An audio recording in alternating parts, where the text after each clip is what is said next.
Hello children of 12th class of the Brain Shaper School. Today we are taking this fourth lecture of electromagnetic induction chapter. तो मैं आपको self induction के बारे में बता रहा था। सेल्फ इंडक्शन का एक एडी करंट के बारे में बता रहा था। एडी करंट का एक एप्लीकेशन नहीं बताया था, वो आपको बता दूं। In electric brakes application of eddy currents में, ये मुझे भूल गया कि कौन सा पॉइंट चल रहा था, तो उसमें एक एप्लीकेशन कंटिन्यू कर देता हूं। एक एप्लीकेशन था इलेक्ट्रिक ब्रेक्स। देखिए, आप जानते हैं ब्रेक कैसा होता है। कोई भी व्हीकल हो या साइकिल हो, उसमें टायर घूमता रहता है और उसी में कोई रबर का एक पीस आके उसको दबाता है, तो वो घिसट के रुक जाता है। यही ब्रेक है। तो इसमें क्या होता है, ब्रेक भी घिसता है, टायर भी घिसता है, बहुत सारी हीट पैदा होती है और ये घिस करके चीज़ें खराब हो जाती हैं। कुछ दिन में ब्रेक शू जो होता है, वो ब्रेक का रबर वाला या टायर, ये सब हमको बदलने पड़ते हैं। इलेक्ट्रिक ब्रेक में क्या होता है कि कोई रगड़ नहीं लगता, बस एडी करंट की थ्योरी से वो रुक जाती है गाड़ी। जैसे मान लीजिए एक गाड़ी है, तो गाड़ी में जैसे ये 4 पहिए हैं, तो पहिए के बीच में ये लगा रहता है ये रॉड, जिसको बोलते हैं एक्सल। तो ये गाड़ी चल रही है, तो ये पहिए घूम रहे हैं, तो ये बीच की रॉड भी घूम रही है। तो उसी रॉड में ही हम लगा देते हैं एल्यूमिनियम का ड्रम। तो रॉड घूमती है, गाड़ी चल रही है, पहिया घूमता है, रॉड घूमती है, तो ये एल्यूमिनियम का ड्रम भी घूमता है। इस एल्यूमिनियम के ड्रम के बाहर लगा रहता है आयरन का एक यू शेप का पीस, और इसमें वायर लपेटा रहता है कॉपर का, और यहां पर एक पावरफुल सेल लगा रहता है और एक स्विच लगा रहता है, ये स्विच। तो जब हम स्विच को ऑन कर देते हैं तो इस कॉइल में करंट बहता है, और ये जो सॉफ्ट आयरन का यू टाइप का कोर है, तो सॉफ्ट आयरन के कोर में जो कॉइल लपेटी हुई है, उसमें करंट बहने लगा, तो उससे क्या होगा, वो मैग्नेट बन जाएगी। तो मैग्नेट बन जाएगी तो मैग्नेटिक लाइन पैदा हो जाएंगे, जो कि इस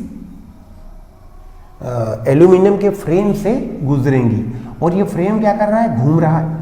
तो फ्रेम घूम रहा है और उसमें मैग्नेटिक लाइन गुजरेंगी, तो वो क्या है, एडी करंट बनाएंगी। तो एडी करंट उस कॉज का अपोज करेगा जिससे पैदा हुआ।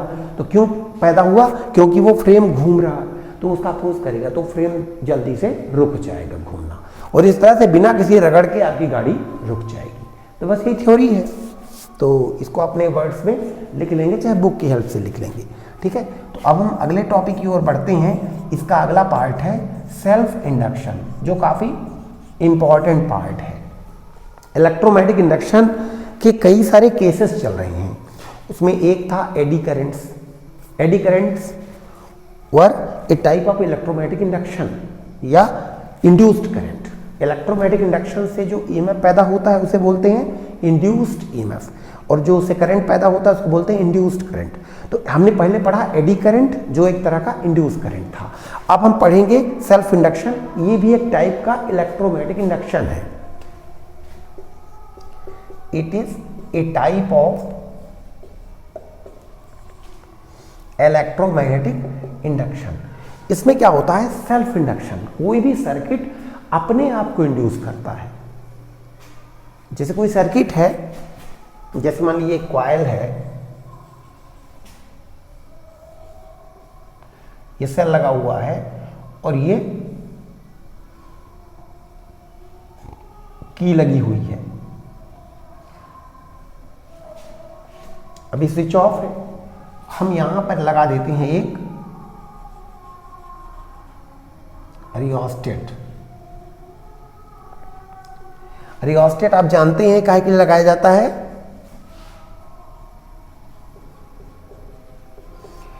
करंट को चेंज करने के लिए।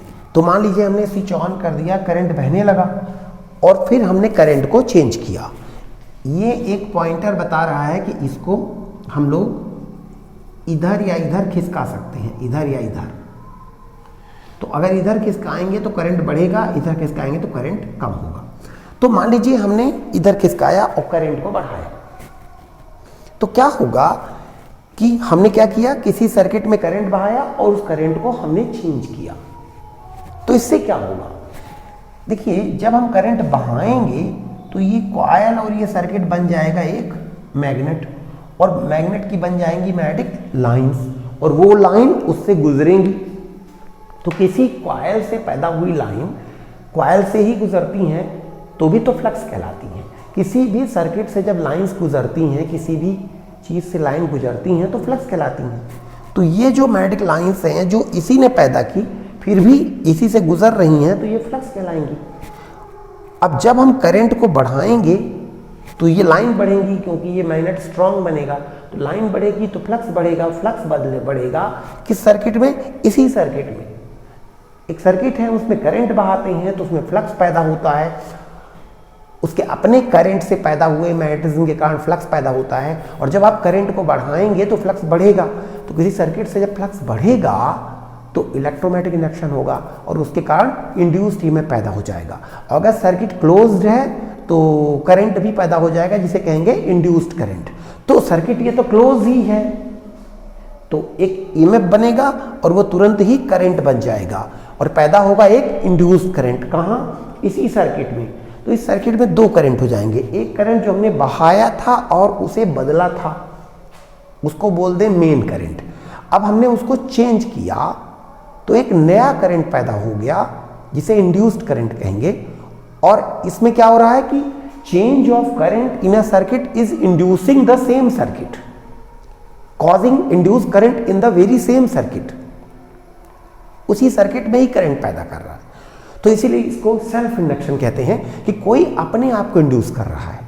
Change of current in a circuit is creating a new current in the same circuit. ठीक है, तो किसी सर्किट में जब हम करंट, अब होता क्या है कि जैसे मान लीजिए कि हमने करंट, मान लीजिए पहले 4 एम्पियर था, हमने उसको बढ़ा के कर दिया 8 एम्पियर। तो क्या हुआ, उसी सर्किट में एक इंड्यूस्ड करंट बन गया। तो मान लीजिए कि जब वो चेंज हो रहा था और चेंज होते होते बीच में कभी ना कभी वो 7 रहा होगा, और जब 7 रहा होगा उस समय वो चेंज हो रहा होगा क्योंकि उसको 8 होना है। तो उस वक्त एक करंट पैदा होगा इसी सर्किट में जो कि इसी वायर में बहेगा, यानी इसी करंट में ऐड हो जाएगा। अब ये भी क्या है कि लेंज लॉ को फॉलो करेगा कि जो इंड्यूस करंट बनेगा इस सर्किट में वो उस कॉज का अपोज करेगा जिससे पैदा हो रहा। तो क्यों पैदा हो रहा, क्योंकि जो करंट है वो बढ़ रहा है, तो ये उसको अपोज करेगा, यानी उसको घटाने की कोशिश करेगा। तो जो इंड्यूस करंट पैदा होगा वो उल्टी डायरेक्शन पैदा होगा। मान लीजिए इंड्यूस करंट पैदा हुआ 3 एम्पियर, तो कुल मिला के उस वक्त जो करंट हो जाएगा वो 4 एम्पियर हो जाएगा। मान लीजिए इंड्यूस 2 पैदा हो गया, एग्जाम्पल समझ लीजिए, तो वो जो तो वो उस समय करंट 5 हो जाएगा। मतलब हमने 4 को हम 8 करना चाहते थे, तो जब हमने 4 को 7 किया, जिस समय 7 हुआ उस समय -2 पैदा हो गया और उस समय वो 5 हो गया। यानी हमने करना चाहा 4 को 7, लेकिन 4 हो गया 5, क्योंकि उसके अंदर एक -2 पैदा हो गया। ये जो करंट, ये जो करंट की वैल्यू है जो चेंज हो रही है, इसको बोलते हैं मेन करंट आई। और ये जो इंड्यूस करंट पैदा होता है ये छोटा आई। और इस समय आप देख रहे हैं कि इंड्यूस करंट अपोजिट बहेगा, इसीलिए घट जाएगा। समझ में आ रही बात? तो एक ही सर्किट में अगर 2 करंट बह रहे हैं, एक ही तरफ बह रहे हैं तो ऐड हो जाएंगे, अपोजिट बह रहे हैं तो सब्ट्रैक्ट हो जाएंगे। चूंकि अपोजिट बनेगा इसलिए ये सब्ट्रैक्ट हो जाएगा। तो अब मैं आपको सेल्फ इंडक्शन की डेफिनेशन बता देता हूं कि सेल्फ इंडक्शन है क्या।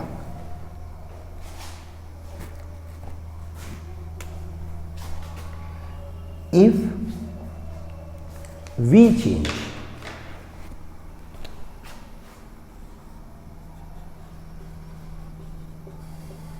current in a circuit,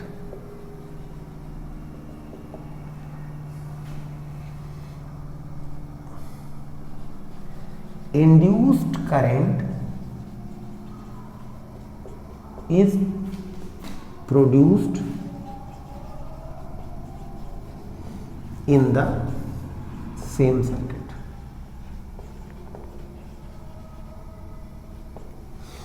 So if we change current in a circuit, induced circuit comma in circuit comma induced current is produced in the same circuit, and this phenomenon और ये घटना is called self induction.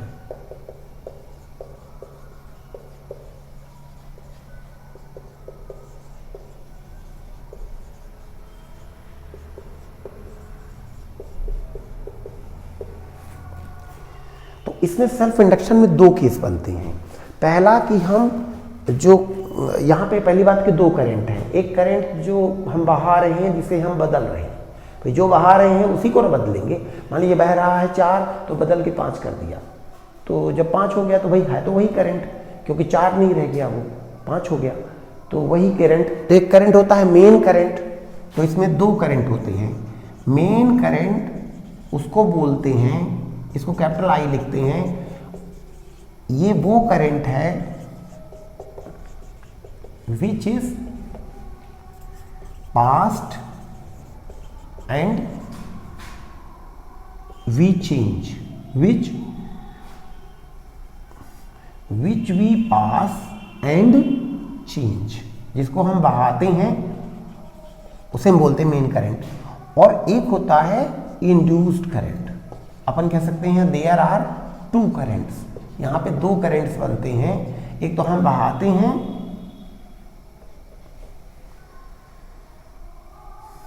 Number 2 which is induced,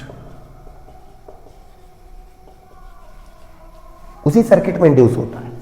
इसको हम denote करते हैं small I से, induced current. और चूंकि उसी वायर में मेन करंट बह रहा, उसी में इंड्यूस भी बह रहा, तो दोनों ऐड हो जाएंगे। अब अगर इंड्यूस उल्टा बह रहा है तो फिर घट जाएगा और टोटल करंट हो जाएगा I माइनस आई। तो टोटल करंट हो जाएगा capital I plus small I या capital I minus small I, depending on the direction of small I, कि जो इंड्यूस हो रहा है वो किस डायरेक्शन में हो रहा है। ये सब काफी इंपॉर्टेंट है और इजी भी बहुत है। कुछ बच्चे आए बोले कि साहब अलग से क्लास पढ़ाइए, तो वही मुझे लगा कि इतना सिंपल चीज जब बता रहे हैं, अच्छे से पढ़ा रहे हैं, तो आप पढ़िए समझिए। आप क्यों बिना मतलब में कहते हैं कि क्लास अब अलग से क्लास पढ़ाएं, तो फिर ये वीडियो ना बनाएं। तो जो बच्चे नहीं आ पा रहे हैं डायरेक्ट यहाँ पे, वो तो वीडियो से ही पढ़ रहे हैं, तो वीडियो से पढ़ने की कोशिश करिए। अगर कहीं डाउट है तो आप टॉकर्स में पूछिए। अगर बहुत सारे डाउट्स आएंगे तो फिर हम कॉन्टैक्ट प्रोग्राम भी चला सकते हैं। हम लोग कोरोना से बचते हुए सुरक्षित 2-2 गज की दूरी पे बैठ के डाउट अपने क्लियर कर सकते हैं। तो डाउट क्लियरिफिकेशन कहीं मना नहीं है, लेकिन अब हमारे टीचर्स लग के पूरा आप पढ़ाएं आपको सारा, तो फिर ये वीडियो कौन बनाए। थोड़े से बच्चे 2-4 कहते हैं कि साहब क्लास लीजिए, वो बाकी बच्चे ऑनलाइन पढ़ना चाहते हैं। तो डाउट्स को दूर करने पर फोकस करिए, जो आपका काम है उस पर फोकस करिए। आप स्ट्रेटजी ना बनाइए। गवर्नमेंट ने स्ट्रेटजी बना दी है, स्कूल बना रहा है, आप तो अपनी समस्या बताइए। नहीं समझ आ रहा तो बताइए, तो अच्छे से समझा देंगे, मिलके समझा देंगे, सुरक्षित डिस्टेंस पे बैठ के।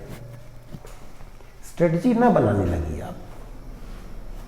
इंसान की वही आदत है कि जो उसके अपनी ड्यूटी में नहीं है वो काम करना चालू कर देता है। तो यहां पर 2 केसेस हैं। Here 2 cases are there.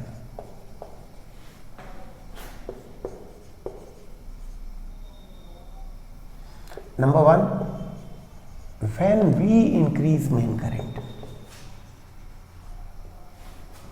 जब हम मेन करंट बढ़ाते हैं। आप यहां देखिए, हम पैसिव वॉइस नहीं यूज कर रहे हैं। हम ये नहीं कह रहे हैं कि when main current is increased, क्योंकि इंक्रीज्ड का मतलब इंक्रीज हो गया। देखिए ऐसा होता है कि हमने 4 को बदल के 7 किया, अब इसके खिलाफ इंड्यूस करंट पैदा होगा।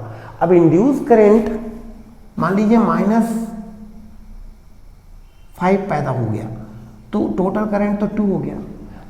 तो पता लगा आपने 4 को 7 करना चाहा और हो क्या गया, 4 जो है वो 2 हो गया।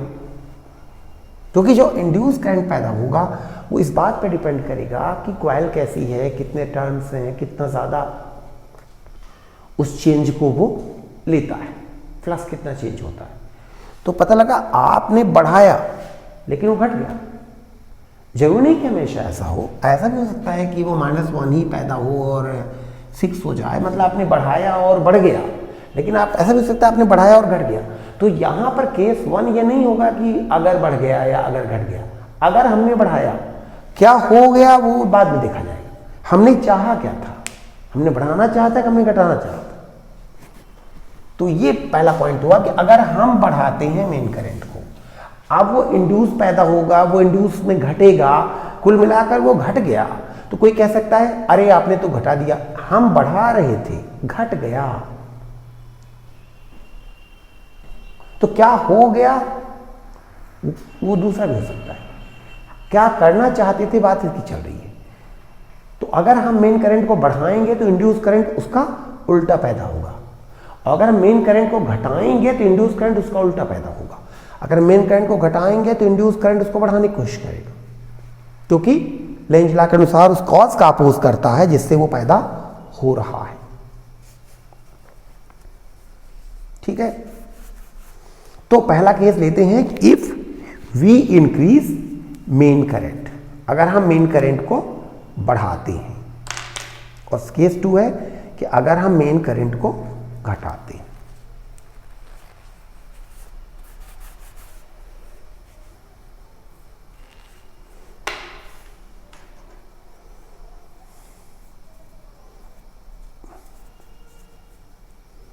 Means if we intended try to increase the main current, हमने मेन करंट को बढ़ाने के प्रयास किए।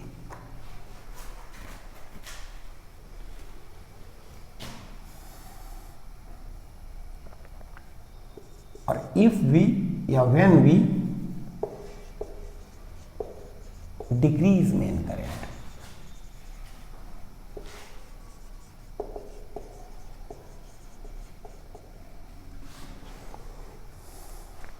तो जब हम मेन करंट बढ़ाते हैं, देखिए मेन करंट यानी करंट को जब आप चेंज करेंगे तो उसका विरोध वो करेगा इंड्यूस करंट पैदा होकर के। जब बढ़ाएंगे तो बढ़ने का विरोध कैसे करेगा, भाई कोई सर्किट है उसमें करंट बह रहा है, मान लीजिए 4 एम्पियर बह रहा है, और 4 बह रहा है तो बह रहा है। ये एक प्रकार का इलेक्ट्रोमैग्नेटिक इनर्शिया है कि भाई 4 एम्पियर बह रहा, विरोध की कोई जरूरत नहीं। आपने 4 को चेंज करके 5 कर दिया तो अब फ्लक्स चेंज हुआ, इसका विरोध करना पड़ेगा। 4 को 5 जब आपने कर दिया, 5 हो गया, अब विरोध करने की जरूरत नहीं है। जब 4 बदल कर 5 हो रहा था, चेंज चल रहा था, उस समय विरोध करेगा। काहे का विरोध करेगा, लेंज कहते हैं कि उस कॉज का अपोज करेगा जिससे वो पैदा हुआ है। तो क्यों पैदा हुआ, क्योंकि 4 बढ़कर 5 हो रहा है तो बढ़ने का अपोज करेगा। तो कोई भी चीज 4 से बढ़ के 5 हो रही है, कोई चीज बढ़ रही है, तो उसका अपोज आप कैसे करेंगे, उसको ना बढ़ने देकर, कैसे, उल्टा इफेक्ट उसमें करिए। कोई चीज बढ़ा रहा है तो आप उसका विरोध करिए, यानी उसको घटाइए। तो इंड्यूस करंट जो होगा वो उल्टी डायरेक्शन में पैदा होगा। तो अब करंट कैसे बढ़ाते हैं, थोड़ा यहाँ रियोस्टेट लगा के आपको दिखा देते हैं कि मान लीजिए कि हमने ये रियोस्टेट में लगा दिया। अब इस रियोस्टेट को अपन इधर को खिसका रहे हैं तो मेन करंट बढ़ रहा, तो जो इंड्यूस करंट पैदा होगा वो मेन करंट इधर को बह रहा है तो उसकी उल्टी डायरेक्शन में पैदा होगा उसी वायर में, और टोटल करंट हो जाएगा। तो केस 1 लेते हैं कि if we increase main current,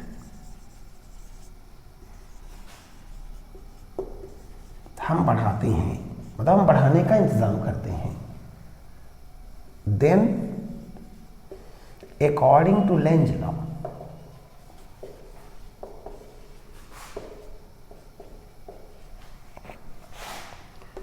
induced current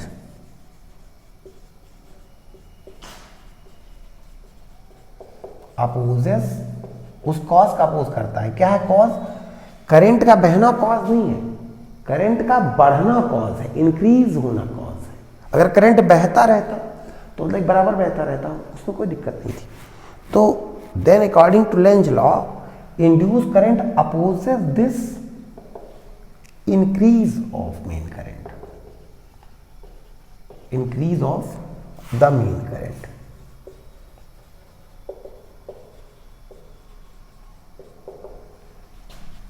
तो इंड्यूस करंट जो है ऐसे बहेगा उल्टा, this induced current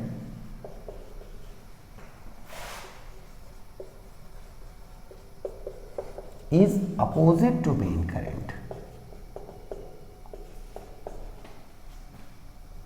opposite to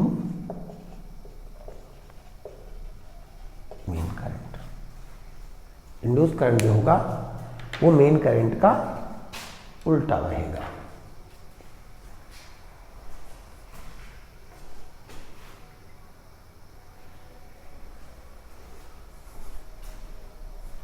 opposite to main current।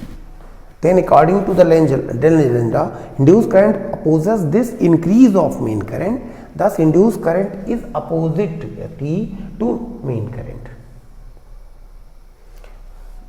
So net current मतलब इस वक्त करंट क्या हो जाएगा, वो कैपिटल I माइनस स्मॉल आई। जिस समय टोटल करंट कैपिटल आई है और इंड्यूस करंट स्मॉल आई है, उस समय टोटल करंट हो जाएगा आई माइनस स्मॉल आई। और सेकंड केस लेते हैं कि अगर हम रियोस्टेट का पॉइंटर इधर खिसकाते हैं तो करंट घटता है, यानी हम घटाना चाह रहे हैं, तो घटाने का विरोध, घटाने का क्या है, फ्लक्स घटेगा, फ्लक्स घटेगा तो विरोध करेगी, विरोध करेगी तो ईएमएफ पैदा होगा, ईएमएफ पैदा होगा तो सर्किट क्लोज है तो करंट बहेगा, तो सर्किट तो भाई क्लोज ही है तभी ना करंट बह रहा है, तो वो करंट बहने लगेगा कैसा, उल्टा, जो उस कॉज का अपोज करेगा। क्या है कॉज? करंट घट रहा था, करंट गिर रहा था, उसका कॉज क्या है, करंट को उठाओ, यानी गिरते करंट, जैसे ये करंट बह रहा था मान लीजिए 4 3 2 हो रहा था, तो उसी डायरेक्शन में एक करंट और बहा दो जिससे वो जुड़ करके उसे उठाए। ठीक है, तो अब लेते हैं case 2। If we decrease main current,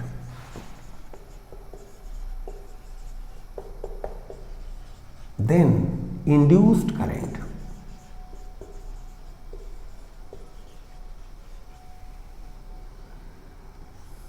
is in the direction of main current। If we increase main current capital I, then induced current small I is in direction of main current। Then net current मतलब net मतलब total, कुल मिलाकर जो उस समय हो, is equal to I plus small I. तो क्या होता है कि जैसे मान लीजिए कि आप ने किसी की कार में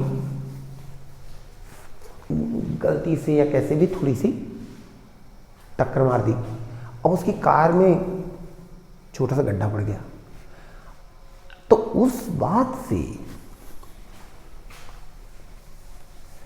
वो कितना गुस्सा आएगा। आपने अपनी कार से मान लीजिए उसकी कार में टक्कर मार ली, थोड़ा गड्ढा पड़ गया, तो क्या करेगा, कोई लोग बुद्धि लगाएंगे कि हर एक्शन का रिएक्शन होता है, तो वो भी आपकी कार में उतना ही बड़ा नाप के गड्ढा बना देगा। तो ये गलत सोच है, क्योंकि आपने अगर अपनी कार से उसकी कार में मार दिया तो ये एक्शन है, उसने आपकी कार में मारा, ये आपकी एक्शन का रिएक्शन है। ऐसा आप सोच रहे हैं, गलत है, ऐसा नहीं है। एक्शन रिएक्शन एक साथ लगते हैं और हमेशा इक्वल और अपोजिट होते हैं। देखिए, पहली बात तो ये है कि जब आपने मारा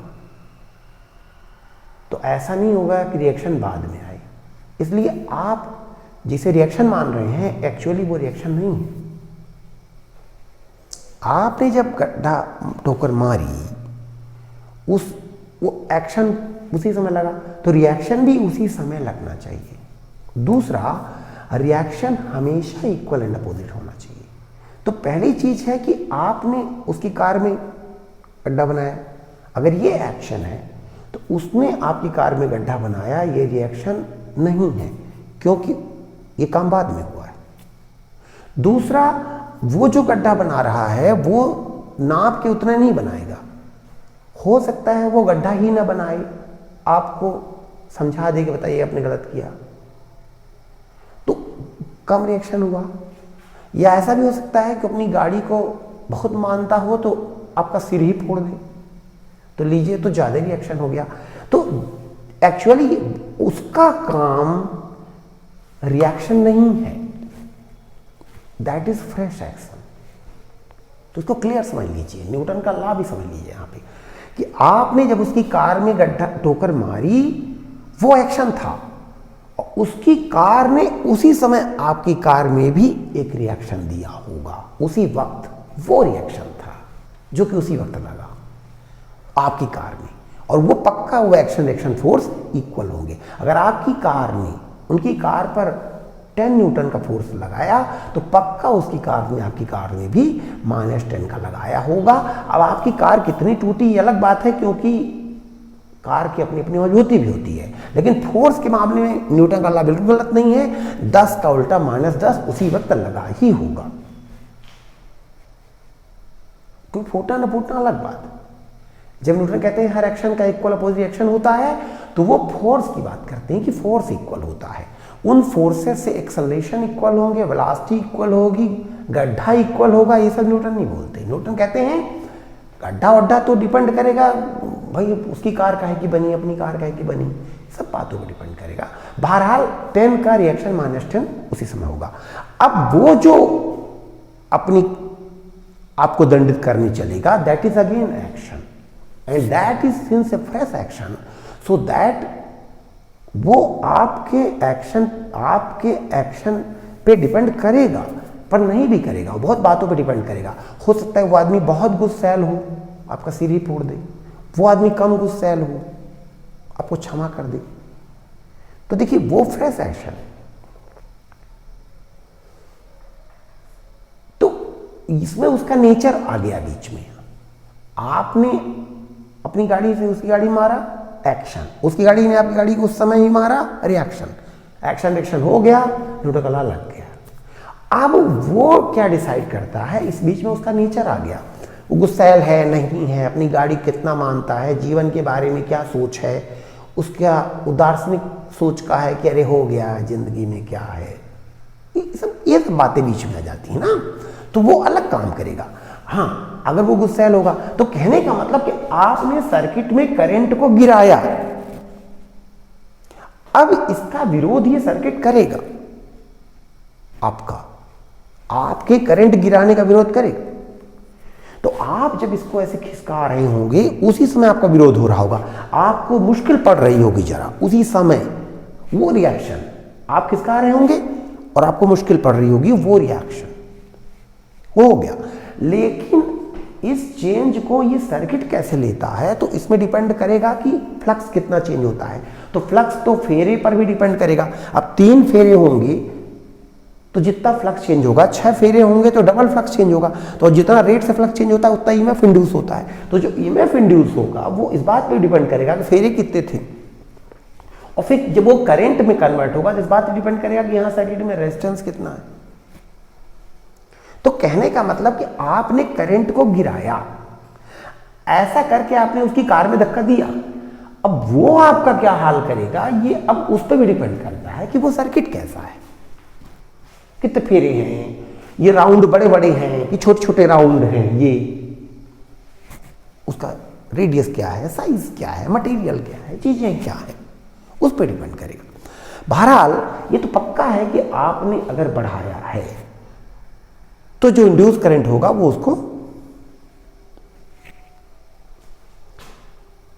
उसका विरोध करेगा। उसका विरोध करना यानी आपने करंट को घटाया तो उसका विरोध कैसे करेगा, वो करंट को उठाने की कोशिश करेगा, लेकिन कितना उठाने की कोशिश करेगा वो डिपेंड करता है कि वो कितना किस नेचर का है। वो पता लगा ज्यादा ही उठाने की कोशिश कर सकता है, कम उठाने की कोशिश कर सकता है।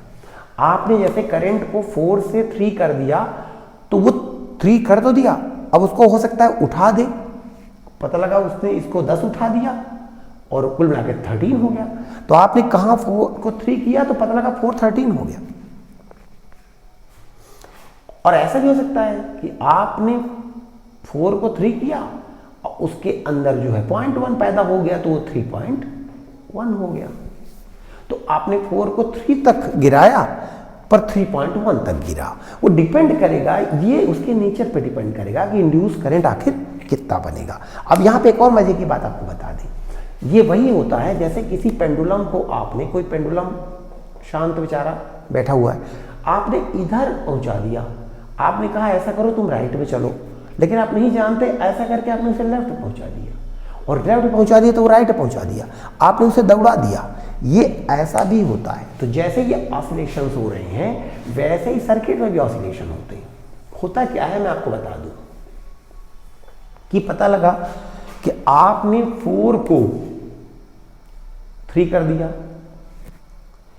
तो पता लगा कि उसके अंदर एक 5 पैदा हो गया तो वो 8 हो गया। तो आपने 4 को 3 किया तो 4 8 हो गया, और जब 4 8 हो गया तो अब इसका विरोध होगा कि 4 को 8 क्यों कर दिया, तो इसका विरोध करने के लिए क्या करेगा, वो अपने अंदर -7 पैदा कर लेगा, क्योंकि अब बढ़ गया तो उसका उल्टा घटाओ तो वो 1 हो गया।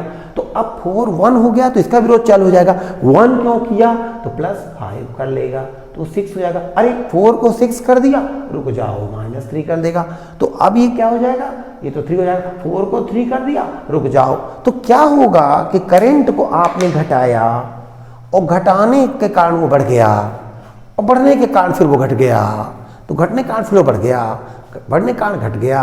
तो क्या होता है, आपने लेफ्ट में हटाया, राइट में हटाया तो राइट के कारण लेफ्ट चला गया, फिर लेफ्ट चला गया तो फिर राइट चला गया, राइट चला गया तो लेफ्ट चला गया। ये उसी तरह से होता है। यहाँ भी एक पेंडुलम सा बन जाता है और यहाँ पेंडुलम ऑसिलेट करने लगता था और यहाँ करंट ऑसिलेट करने लगता है। करंट बढ़ा दिया तो घट गया, घट गया तो बढ़ गया, बढ़ गया तो घट गया, तो करंट की वैल्यू करने लगेगी ऑसिलेट, सर्किट का करंट कांपने लगेगा, बढ़ा घटा, बढ़ा घटा, बढ़ा घटा, बढ़ा घटा। ये वैसे ही है जैसे कल्पना करिए कि एक ढीला सा बॉक्स हो या ढीला सा टूटा सा पेड़ हो, आप उसको पकड़ के रस्सी से बांध के खींचिए, तो आप खींचेंगे और खींच के छोड़ दीजिए तो पीछे जाएगा, फिर पीछे जाएगा तो फिर आगे आएगा, फिर ऐसे ऐसे कांपने लगेगा।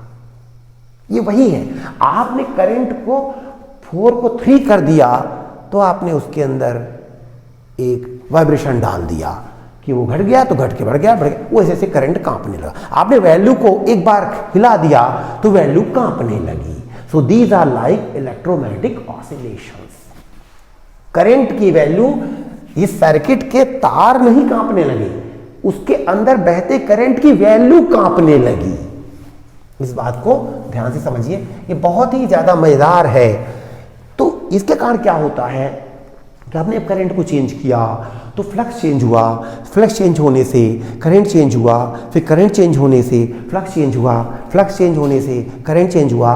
करंट माने EMF, electromagnetic induction, electric field change हुआ, इलेक्ट्रिक फील्ड चेंज होने से फ्लक्स चेंज हुआ, मैग्नेटिक फ्लक्स चेंज हुआ, मैग्नेटिक फील्ड चेंज हुआ, मैग्नेटिक फील्ड चेंज होने से इलेक्ट्रिक फील्ड चेंज हुआ, इलेक्ट्रिक फील्ड चेंज होने से मैग्नेटिक फील्ड चेंज हुआ। और जब इलेक्ट्रिक फील्ड और मैग्नेटिक फील्ड दोनों चेंज होते हैं और एक का चेंज दूसरे के चेंज का कारण बन जाता है, उस समय एक वेव पैदा हो जाती है जिसे इलेक्ट्रोमैग्नेटिक वेव कहते हैं।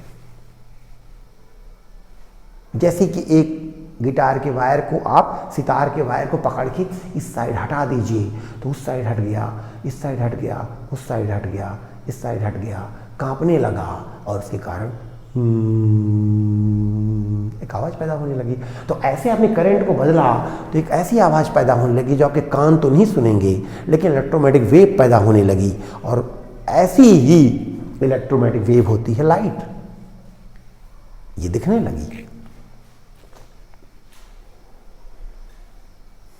तो ये इलेक्ट्रोमैग्नेटिक वेव है, ये इलेक्ट्रिक फील्ड मैग्नेटिक फील्ड का वाइब्रेशन है। तो यही इलेक्ट्रोमैग्नेटिक वेव हमारा अगला चैप्टर भी आएगा। ये बड़ा मज़ेदार है कि जब आप किसी सर्किट में बहते करंट को छेड़ देते हैं, बदल देते हैं, तो उसके अंदर इलेक्ट्रोमैग्नेटिक ऑसिलेशन शुरू हो जाते हैं, इलेक्ट्रिक फील्ड चेंज होने लगता है। क्योंकि मैग्नेटिक फील्ड चेंज हो गया, तो मैग्नेटिक फील्ड चेंज क्यों हो गया? क्योंकि इलेक्ट्रिक फील्ड चेंज हो गया। इलेक्ट्रिक फील्ड क्यों चेंज हो गया? क्योंकि मैग्नेटिक फील्ड चेंज हो गया। मैग्नेटिक फील्ड क्यों चेंज हो गया? अरे क्योंकि इलेक्ट्रिक फील्ड चेंज हो गया। तो दोनों चेंज हो रहे हैं और change in them is the cause of change in another. Change in one is the cause of change of another. ये क्यों बदला? क्योंकि वो क्यों बदला, तो वो क्यों बदला, अरे क्योंकि ये क्यों बदला। इस तरह से होने लगता है। ऐसे पेंडुलम में भी होता है कि वो आपने लेफ्ट कर दिया तो वो राइट चला गया। अरे तुम राइट कहाँ चले गए भाई, हम तो तुमको लेफ्ट किए थे। तो पूछेगा लेफ्ट काहे किए थे, तो राइट चले गए। तो राइट चले गए तो चले गए, तो अब लेफ्ट काहे चले गए, तो क्योंकि राइट चले गए ना, इसलिए अब लेफ्ट चले गए। तो वो ऐसे कांपने लगा। और दोनों लेफ्ट जाना राइट जाने का कारण है और राइट जाना लेफ्ट जाने का कारण है। राइट क्यों गया? क्योंकि लेफ्ट गया था। लेफ्ट क्यों गया? क्योंकि राइट गया था। और अंत में बात यह आएगी कि तुमने ही तो राइट में कर दिया था, तो तुमने राइट में करके एक खेल शुरू कर दिया जो खेल चलने लगा। ठीक है, तो ये एक बड़ी मज़ेदार बात है। तो आपको ये बताना है कि एक प्रॉम्प्ट क्वेश्चन यहाँ पे है कि आज हमने आपको एडी करंट के कुछ एप्लीकेशंस बताए और हमने पिछले लेक्चर में एप्लीकेशन बताए थे। ठीक, तो ये सब आप देख लेंगे। हमने आपको न्यूमेरिकल प्रॉब्लम आज कितने बताई, ये आज का प्रॉम्प्ट क्वेश्चन है। तो इसका आंसर है, इसका ऑप्शंस है कि कोई नहीं बताया, दूसरा एक बताया, तीसरा दो बताया, चौथा तीन बताया। कितने न्यूमेरिकल प्रॉब्लम्स आज आपको बताए। तो ये काफ़ी मज़ेदार आपने समझा। So thank you very much for watching.